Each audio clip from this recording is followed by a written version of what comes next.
काशी विश्वनाथ मंदिर की रक्षा में नागा साधुओं का युद्ध 1777।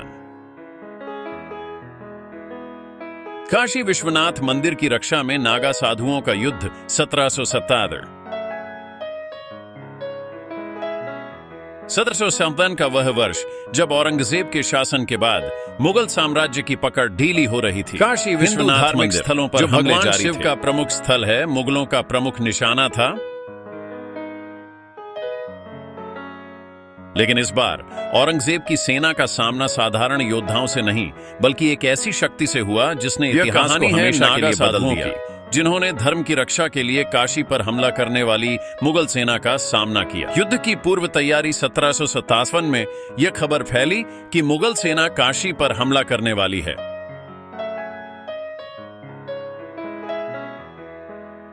इस खबर से पूरा शहर भयभीत था, लेकिन काशी के साधु समाज और विशेष रूप से नागा साधुओं ने हथियार चलाने और युद्ध की गहरी समझ पवित्र स्थल की रक्षा करें।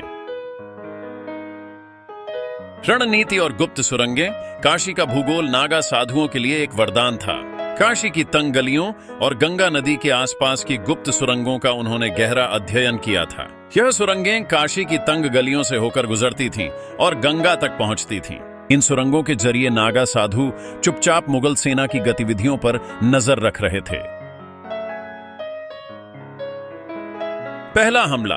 गंगा किनारे युद्ध। मुगल सेना जैसे ही गंगा के किनारे काशी पर हमला करने के लिए आई, नागा साधुओं ने अचानक हमला कर दिया। प्रत्याशित हमला था जिसमें नागा साधु अपने पारंपरिक हथियार जैसे त्रिशूल, तलवार और धनुष का उपयोग कर रहे थे, जिन्हें इस प्रकार के गुरिल्ला युद्ध की आदत नहीं थी। एकदम ये हमले मुगल सेना को भ्रमित करने के लिए थे।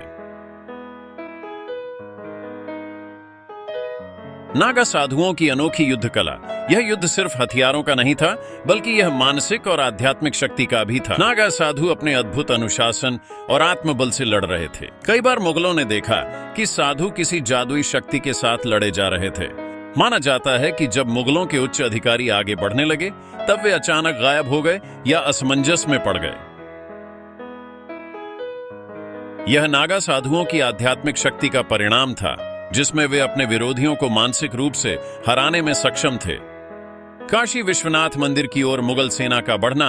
मुगल सेना का मुख्य लक्ष्य एक और अद्भुत काशी विश्वनाथ मंदिर था और उन्होंने अंततः मंदिर तक पहुंचने की मुगल सैनिक मंदिर के करीब पहुंचे, उनका हौसला टूटने लगा।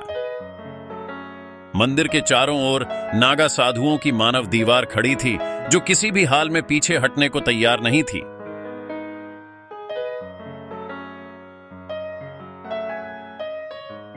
ये साधु बिना किसी डर के लड़ाई लड़ रहे थे और मुगल सैनिक यह देखकर दंग रह गए कि साधु बिना किसी भारी सुरक्षा के मुगलों का वापस हटना सिर्फ राख। जब मुगल सैनिकों ने मंदिर के पास पहुंचने की लड़ाई लड़ रहे थे तो वे एक अदृश्य ताकत से डरने लगे।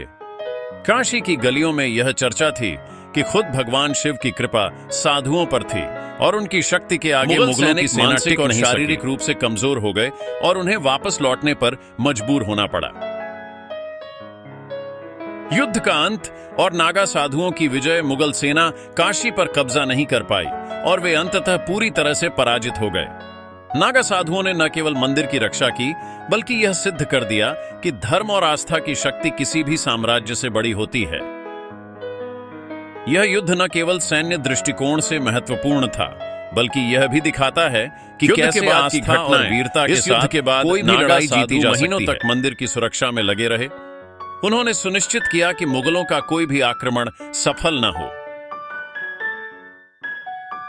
कई कहानियों के अनुसार साधुओं ने मंदिर के चारों ओर एक आध्यात्मिक सुरक्षा घेरा बना दिया जिसे कोई भी भेद नहीं सकता था।